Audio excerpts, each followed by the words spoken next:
আপনারা কোনো আলেম শেখ হাসিনার কাছে গিয়ে বললেন যে আপনি আমাদের মা, আপনি কওমি জননী, আপনি তাকে মা ডাকেন, আপনি তাকে আপা ডাকেন, সেটা নিয়ে আমার মাথা ব্যথা নাই। শহীদদের রক্তের সাথে বেইমানি করে শেখ হাসিনার কাছ থেকে শুধু একটা কাগজ নেওয়ার জন্য আপনারা একটু খোঁজ নিয়ে দেখেন তো যে কওমি অঙ্গনের যে সার্টিফিকেটটা দেওয়া হয়েছিল সেই সার্টিফিকেটটা নিয়ে কতজন আজ পর্যন্ত বিসিএস অফিসার হয়েছে।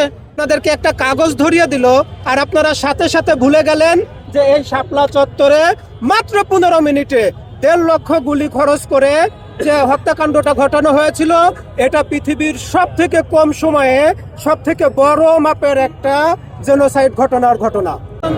আপনি রক্তাক্ত করবেন, আমার সন্তানকে আপনি মেরে ফেলবেন, আমি ক্ষমা না করা পর্যন্ত এই ক্ষমাটা কখনোই ক্ষমা হবে না। এই জন্য আমি কওমি আলেমদেরকে একটা অংশকে যারা এখানে হত্যাকাণ্ড ঘটানোর পরই আপনারা কোনো আলেম শেখ হাসিনার কাছে গিয়ে বললেন যে আপনি আমাদের মা, আপনি কওমি জননী, আপনি তাকে মা ডাকেন, আপনি তাকে আপা ডাকেন, সেটা নিয়ে আমার মাথা ব্যথা নাই। আমরা শুধু জানতে চাইবো, বারবারই জানতে চাইবো, এই আলেম ওলামাগণ এই যে যারা শহীদদের রক্তের সাথে বেইমানি করে শেখ হাসিনার কাছ থেকে শুধু একটা কাগজ নেওয়ার জন্য আপনারা একটু খোঁজ নিয়ে দেখেন তো যে কওমি অঙ্গনের যে সার্টিফিকেটটা দেওয়া হয়েছিল সেই সার্টিফিকেটটা নিয়ে কতজন আজ পর্যন্ত বিসিএস অফিসার হয়েছে। তাদেরকে যে সার্টিফিকেটটা দেওয়া হয়েছিল সেই সার্টিফিকেট নিয়ে আজ পর্যন্ত কতজন বড় বড় জায়গায় চাকরি করতেছে। আপনাদেরকে একটা কাগজ ধরিয়ে দিল আর আপনারা সাথে সাথে ভুলে গেলেন যে এই শাপলা চত্বরে মাত্র 15 মিনিটে 1.5 লক্ষ গুলি খরচ করে যে হত্যাকাণ্ডটা ঘটানো হয়েছিল, এটা পৃথিবীর সব থেকে কম সময়ে সব থেকে বড় মাপের একটা জেনোসাইড ঘটনার ঘটনা।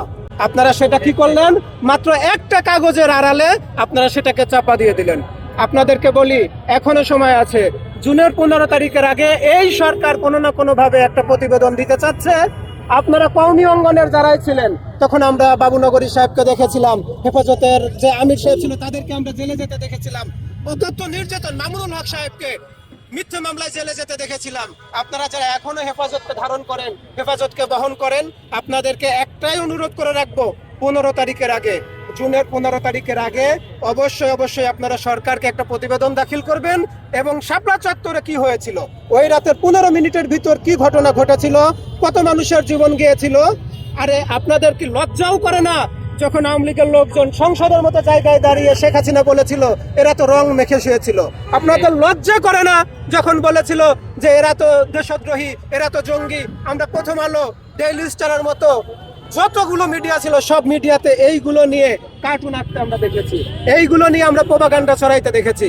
এই জন্যে আপনারা ভালোই বলেন আর মন্দই বলেন, কওমি আলেমদের উচিত হবে অবশ্যই এই সরকারের বিচার প্রক্রিয়ায় সহযোগিতা করা এবং 15 তারিখের আগে কোনো না কোনো ভাবে একটা প্রতিবেদন দাখিল করতেই হবে।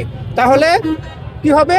শাপলা চত্বরে যে ঘটনাটা ঘটেছিল, শাপলা চত্বরে যে হত্যাকাণ্ড ঘটেছিল, শাপলা চত্বরে যে গণহত্যাটা ঘটেছিল, এই শহীদদের রক্তের সাথে কিছুটা হলেও ইনসাফ করা হবে। না হলে আপনারা যারা এটা নিয়ে তালবাহানা করতেছেন, এখনো পর্যন্ত তালবাহানা করে যাচ্ছেন, কিয়ামতের দিন আপনাদের আল্লাহর কাছে হিসাব দিতেই হবে।